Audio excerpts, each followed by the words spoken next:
Hey everyone, welcome back to FT News. I'm Myra. After weeks of mystery, false leads, and dangerous mind games, Criminal Minds Evolution Season 4 Episode 9 finally reveals the true identity of the fan. But just when it seems like the BU has solved its biggest case, the episode delivers multiple shocking twists that completely change the investigation and set up an explosive season finale. Let's break down everything that happened, who the fan really is, why the BU still cannot stop him, and how the ending changes everything moving forward. The episode picks up immediately after the shocking events of the previous episode. Laura is not dead as many viewers feared. Instead, she has been kidnapped by the fan and taken to an abandoned location where she is tied up beside a terrifying torture setup. However, Laura is not his only victim. When the fan walks outside, someone can be heard trapped inside the trunk of his car. At first, viewers have no idea who it is or why multiple people have been kidnapped. Back at BU headquarters, Emily Prentice learns that although Lance has been taken into custody, the team arrived too late to protect Laura. Very quickly, Prentice realizes something still does not make sense. At that exact moment, Brian receives a phone call from his former wife Sheila. She tells him to meet her at the place that once meant the most to both of them. Believing she is in danger, Brian rushes out so quickly that he leaves his phone behind, causing him to miss an urgent call from Prentice. Unfortunately, that is exactly what the fan wanted. Brian walks directly into a carefully planned trap. The fan forces Brian to follow every instruction by threatening to kill both Laura and Sheila if he refuses. Every decision Brian makes is controlled through fear, giving the fan complete psychological control over all three victims. Meanwhile, the BU begins re-examining every piece of evidence. Luke discovers that Brian's phone was left behind, confirming he disappeared willingly before realizing he had been manipulated. At the same time, Tara reaches an important conclusion. The team originally believed the fan suffered from obsessive-compulsive disorder. However, Tara now believes he actually has obsessive-compulsive personality disorder instead. That distinction completely changes how they profile him because his behavior is driven less by rituals and more by control, perfection, and manipulation. Because of this new profile, the BU decides not to involve Elias Voight any further. Unfortunately, Voight cannot escape his own mind. He continues hallucinating conversations with Rossi while struggling against memories of the fan constantly taunting him. Even though Voight wants revenge against the person copying his crimes, his concern for his own family clouds his judgment.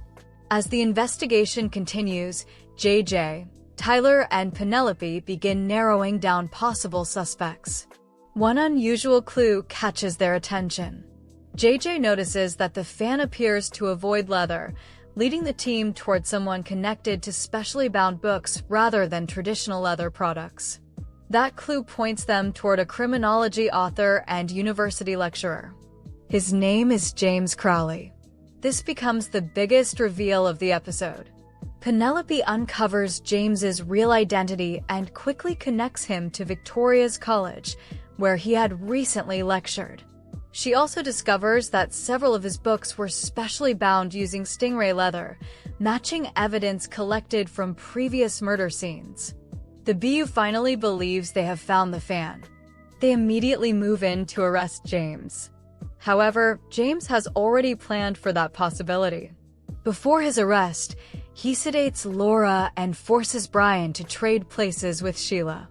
He then straps Sheila into a chair in front of a computer. Only then do viewers discover his true objective. Laura and Brian were never his real targets. He kidnapped them to force Sheila into helping him obtain something known as the Scrambled Eggs Protocol. Exactly what that protocol contains remains a mystery, making it one of the biggest unanswered questions heading into the finale. While James sits in custody, the BU begins questioning him. Emily Prentice starts by confronting him with his false identity and evidence connecting him to Voight. James calmly explains away every accusation. JJ then questions him about his books and the stingray leather binding. Once again, James has an answer ready for everything. Even Rossi cannot shake him. When confronted about similarities between his book and messages sent by the fan, James simply blames his publisher. Every interview ends the same way. James appears calm, confident, and completely prepared. The BU desperately needs one mistake. Finally, Tara brings Lance in to listen to James's voice. At first, Lance says he does not recognize it. It seems the investigation has completely fallen apart. Then everything changes. The BU intentionally changes one small detail while speaking with James.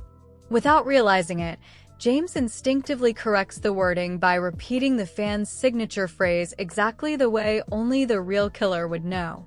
For a brief moment, he accidentally exposes himself. The problem is that suspicion alone is not enough to keep him behind bars. Without stronger evidence, they have no legal choice but to release him. That decision immediately backfires.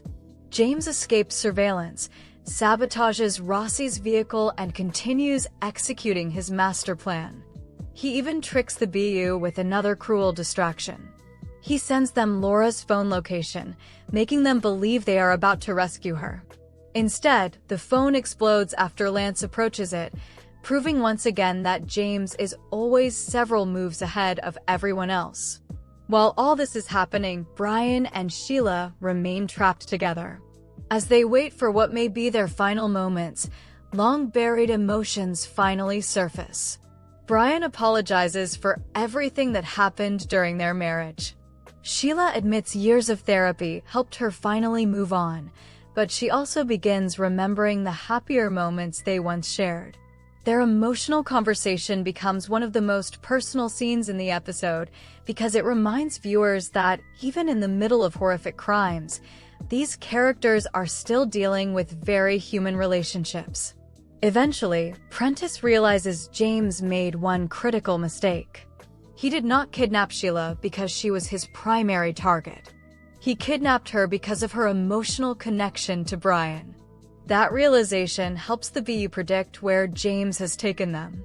The team races toward Brian and Sheila's former home while another group heads to St. Michael's Church, where Penelope discovers hidden cameras covering nearly every part of the building. Using signal jamming equipment, the BU finally manages to enter without triggering James's surveillance system. Inside, Brian realizes Sheila has secretly been typing coded messages while pretending to cooperate. When he identifies himself as Special Agent Garrity, Sheila immediately understands it is the signal to escape. She runs directly toward the arriving BU agents while James opens fire. Brian is left behind, nearly strangled to death. When Rossi checks him, there is no detectable pulse. The situation looks hopeless. Then Penelope rushes in carrying an automated external defibrillator. After several emotional moments, Brian finally begins breathing again as emergency medical personnel arrive. It is one of the episode's biggest emotional victories. But the celebration does not last long. James Crowley has escaped once again. Even worse, the episode ends with another massive twist involving Elias Voigt. While still inside prison, Voigt pretends to suffer a medical emergency. As guards rush into his cell, he attacks them, steals a guard's uniform, and quietly walks out of the prison. With both James Crowley still on the run and Elias Voigt now escaping custody, the BU suddenly faces two incredibly dangerous threats at exactly the same time. That shocking final scene makes it clear that Episode 10 is shaping up to be one of the biggest finales Criminal Minds Evolution has delivered in years. The fan may finally have a name, but his game is far from over. Now it's your turn. Were you surprised that James Crowley turned out to be the fan? And who do you think will be the bigger threat in the finale, James or Elias Voigt? Let us know your theories in the comments below. Thank you for watching this video. Sending you lots of love, and I'll see you in the next one.